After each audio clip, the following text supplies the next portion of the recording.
Chapter 2 control and coordination,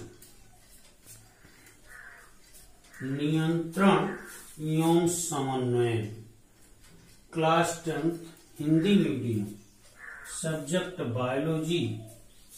आज का topic है स्ट्रक्चर ऑफ नर्वस सेल्स, अर्थात एक तंत्रिका कोशिका की संरचना, जिसमें सबसे पहले हम देखते हैं इंट्रोडक्शन। टॉपिक में देख लेते हैं इंट्रोडक्शन।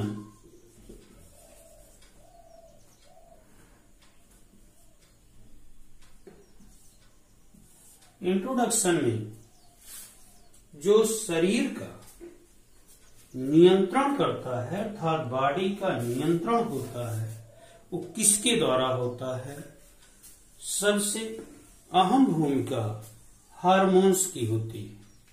अर्थात हार्मोन्स एक ऐसा रासायनिक पदार्थ है जो शरीर के विभिन्न प्रकार के अंगों को कंट्रोल करने का कार्य करता है। हार्मोन्स की खोज स्टार्लिंग नामक वैज्ञानिक ने 1906 ईस्वी में किया था। इन्होंने बताया कि हार्मोन्स एक ऐसा पदार्थ है जो अल्प मात्रा में होते हुए, कम मात्रा में होते हुए अधिक से अधिक कार्य को संपूर्ण करता है, जिसे हार्मोन्स कहते हैं। तो हमारे बॉडी को कंट्रोल करने में अहम भूमिका हार्मोन से निभाता है।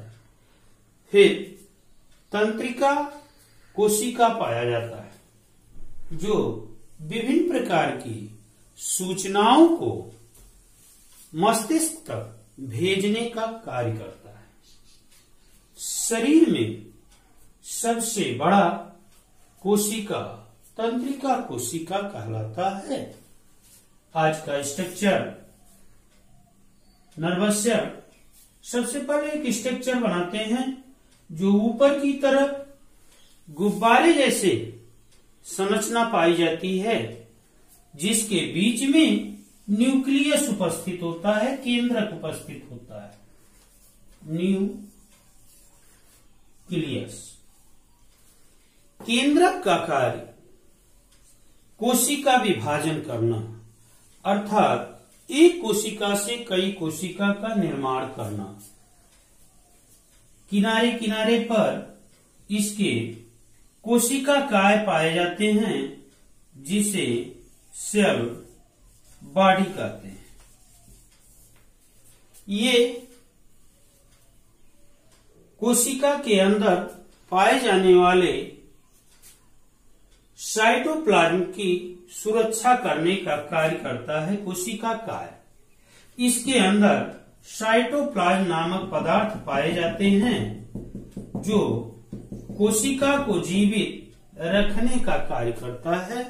अर्थात साइटोप्लाज्म कोशिका द्रव्य है, जिसमें carbon, hydrogen, oxygen, nitrogen, sulphur आदि एलिमेंट पाए जाते हैं, जो साइटोप्लाज्म का निर्माण करता है, जिसके कारण कोशिका जीवित रहती है। किनारे किनारे पर, कोशिका काय के किनारे पर लगे हुए अनेक द्रुमिका पाए जाते हैं, जिसे डेंड्रान कहते हैं, जिसे डेंड्रान कहते हैं।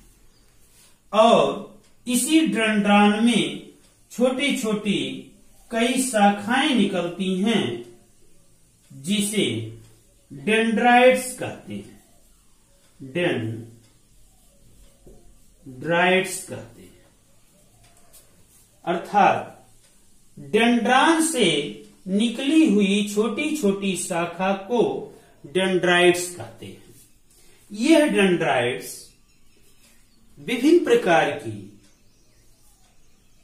सूचना को खींचकर डेंड्रान में पहुंचाने का कार्य करता है। और डेंड्रान ले आता है सेल बॉडी में, जिसे कोशिका काय कहते हैं।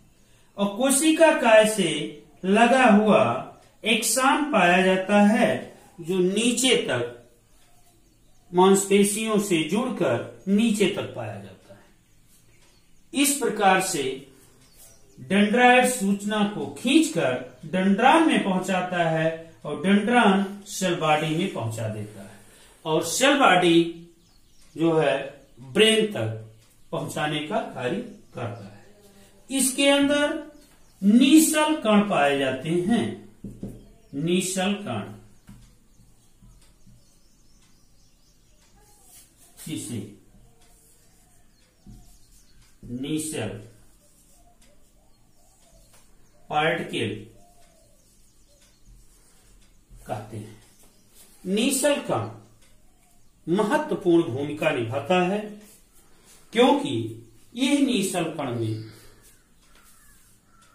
कई प्रकार के न्यूट्रिएंट एलिमेंट पाए जाते हैं, और जब नीसल कण सूख जाता है तो विभिन्न प्रकार की सूचनाओं को जो ले जाने का कार्य हो रहा है उसमें तमाम बाधाएं आ जाती हैं, जिसके कारण मनुष्य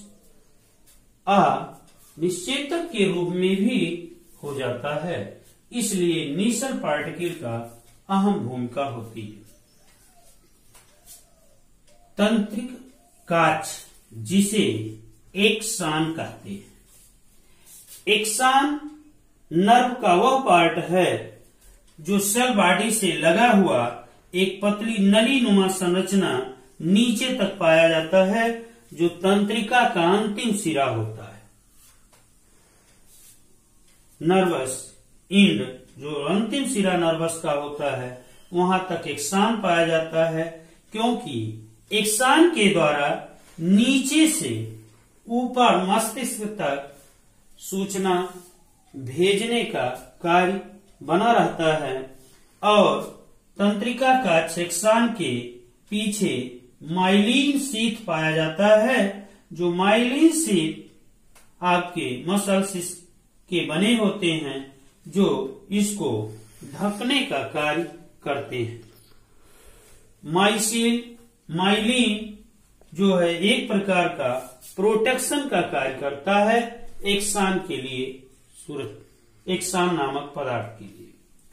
इस प्रकार से न्यूरॉन कंपोनेंट्स, न्यूरॉन के कुछ संघटक पाए जाते हैं, जो मेन 3 केवल होते हैं। नंबर 1 सेल बॉडी, दूसरा डेंड्राइट्स और तीसरा एक्सान। 3 पार्ट महत्वपूर्ण होते हैं न्यूरॉन्स के। कभी कभी यदि तंत्रिका का अंतिम सिरा कट जाता है या टूट जाता है, तो नीचे से जो विभिन्न प्रकार की सूचना होती है वो ले जाने में असमर्थ हो जाता है।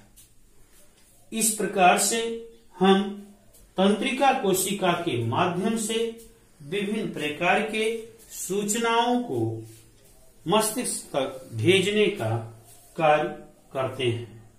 शरीर में सबसे बड़ी तंत्रिका कोशिका पाई जाती है, जिसकी लंबाई 1.80 मीटर होती है, अर्थात 1 मीटर 80 सेंटीमीटर के लगभग इसकी लंबाई पाई जाती है, जो सबसे बड़ी कोशिका होती है।